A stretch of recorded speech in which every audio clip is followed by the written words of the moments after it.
There was an old Greek historian in the latter days of the Roman Republic who wrote about the turn of civilizations, moving from monarchy to aristocracy to democracy before being overthrown to turn back to monarchy once again. Polybius was a friend of Scipio Aemilianus, the architect of the Third Punic War, which ended in the utter destruction of Carthage, Rome's great rival. On the fall of democracy, he wrote, quote, "But by the time a new crop of young men had been born and democracy was in its third generation, the principles of equal and free speech were too familiar to seem particularly important, and some people began to want to get ahead of everyone else." Does that seem familiar?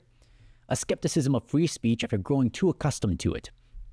When everyone is equal, some people want to put themselves above the rest. Polybius continues, "It was especially the rich who succumbed to this temptation and longed for power. But then, finding that their own resources and merits were not enough to enable them to get what they wanted, they squandered their fortunes on bribing and corrupting the general populace in all sorts of ways." Unquote. Bribing the population for power? For their votes? What does that sound like? Handouts? Welfare? Free healthcare? Stimulus packages? Social security? When the majority, the masses of people without resources, have the power of government, they can use it to extract resources from the minority of people who do. The bureaucrats in power who facilitate that, who campaign on it, are the ones who get ahead, those who skim off the top, making their own fortunes. Polybius continues, "Once this inane hunger for glory had made the common people greedy for such largesse and willing to accept it, democracy in its turn was overthrown and replaced by violence and government. Eventually people grow accustomed to their decadence.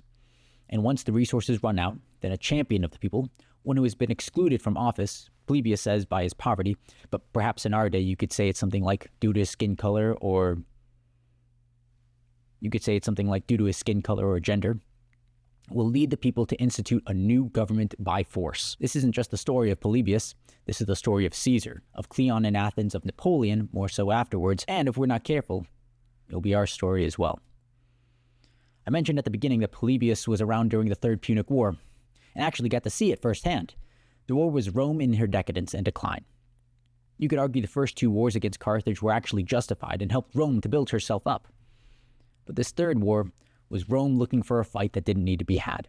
It was driven by war hawks that had a hunger for power and a desire to eliminate their historic rival. Doesn't that sound like us? Given that we're at war with Iran after how many fails in the Middle East? After how many enemies we have made there? What about the ongoing war with Russia? Or the looming war with China? Is this not the Cold War resurfacing? And for what?